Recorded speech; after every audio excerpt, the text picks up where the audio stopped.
250 করে লইছি 250 টাকা হ্যাঁ একবার কইতাছে যে বলে 1500 টাকা হারা, আবার কইতাছে 250 টাকা। আমার কথা শুনেন, তাকে আমি টাকা কোন কারণে দেব বলেন? আচ্ছা এটা দেন লাগবে ভাই স্ট্যান্ডার্ড লোক। আপনাকে টাকা কি কারণে দেব? জি আপনাকে টাকা কি কারণে দেব? জানেন আপনি উঠছেন কিসের কি বিনিময়ে উঠছেন? এখানে কি আপনার এই গাড়ি এখানে আপনার আমি যাব, আমি কেন টাকা দেব? আপনি টাকা দিবেন কেন? আমি মানে ড্রাইভার কেন টাকা দিবেন? কেন আপনি টাকা দিবেন? ড্রাইভার কেন টাকা দিবেন? আপনি থেকে আপনি টাকা নেবো কেন? টাকাটা কাটতে নিতেছেন? ড্রাইভার কেন?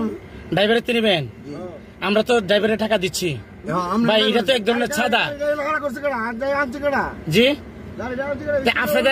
আপনারা আনছেন, আপনারা তো আমরা, আমার কথাটা শুনেন, আপনারা আনছেন, আপনার 250 টাকা দেওয়া হয়েছে না ভাই?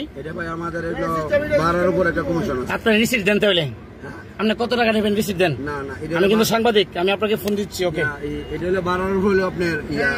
আচ্ছা ঠিক আছে, আপনি কতটা কথা বলবেন না। আপনি 250 টাকা আমরা খুশি হয়ে দিচ্ছি আপনাকে, আপনি এটা খুশি হয়ে নিতে পারেন।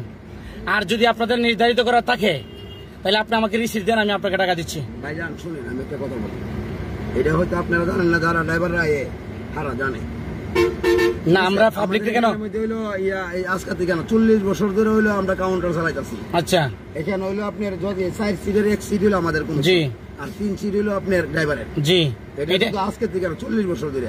40 বছর ধরে জি। আওয়ামী লীগ বিএনপি এখন স্বতন্ত্র এই রাষ্ট্রে এই তত্ত্বাবধায়ক সরকারের আমলে এটাই নিচ্ছেন।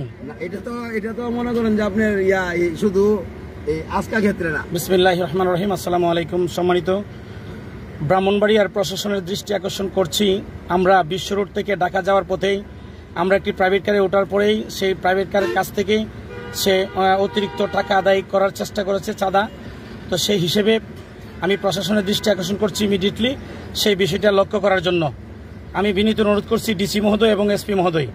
আসসালামু আলাইকুম।